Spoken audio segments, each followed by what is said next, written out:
Саламатсыздар ма, қалайсыздар? Бүгін чечевичный суп дайындайтын боламын. Бұл дақылдың негізі адам организміне өте пайдалы дақыл болып табылады. Құрамында өте көп кальций бар.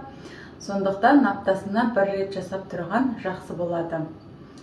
Және де бұл суптың жасалу барысын видеоның соңына дейін көру арқылы біле аласыздар. Ең алдымен менің каналыма тіркеліңіздер, ұнаса лайк басып, комментарий қалдырыңыздар, және де қоңыраушаны баса кетуді ұмытпаңыздар. Чечевицаны мен крем түрінде жасағандықтан ет қоспаймын, тек көкөністер, және де чечевица дақылы қажет болады. Ет қосып жасасаңыздар да болады, бізге осы крем түріндегісі ұнайды. Ал бисмилля деп тамағымызды бастаймын. Өзіме керек мөлшердегі майды қосамын.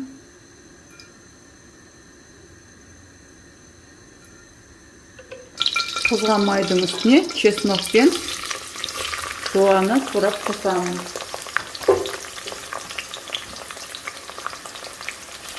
Қызартып қуып аламыз.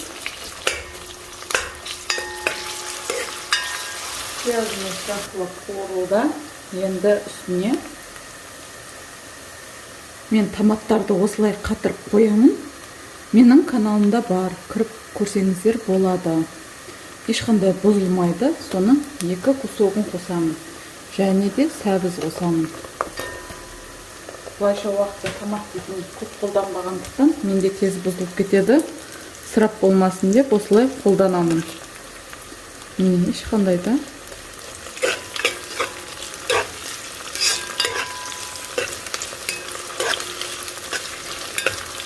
өзінесін бұзбай әдемі сақталынады.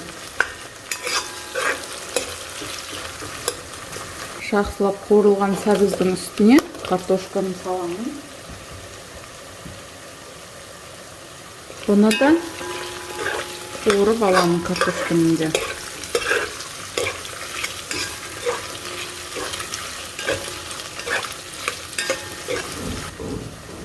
Барлығы қуырылған соң үстіне су құямын.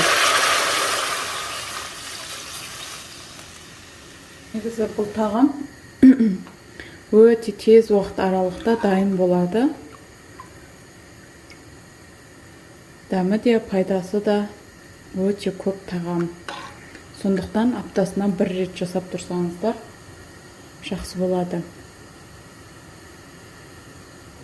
Енді қайнағаннан кейін татымына қарай тұзын саламын. Одан кейін баяу отта жарты сағат қайнатып, чечевица дақылын қоса берсек болады уже.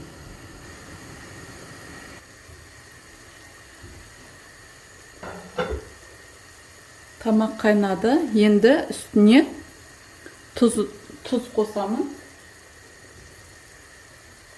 Өте баяу отта қайнатамын жарты сағат.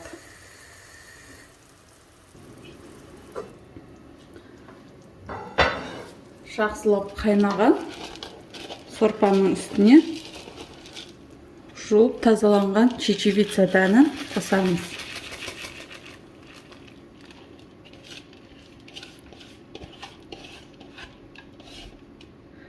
Бұл дәндер жақсылап жарылып пісу керек. Сонда дәмді шығады сорпамыз. Тамақ дайын болды. Енді оттың асын сөндіріп, жақсылап блендермен езіп шығамыз.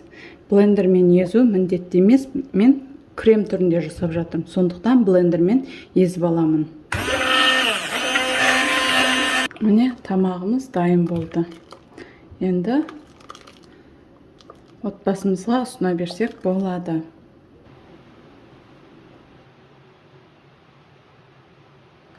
Тамағымыз дайын болды. Өте дәмді болып шыққан. Менің рецептіммен жасап көріңіздер. Балалар мен үлкен кісілердің сүйікті асына айналатын өте пайдалы ас.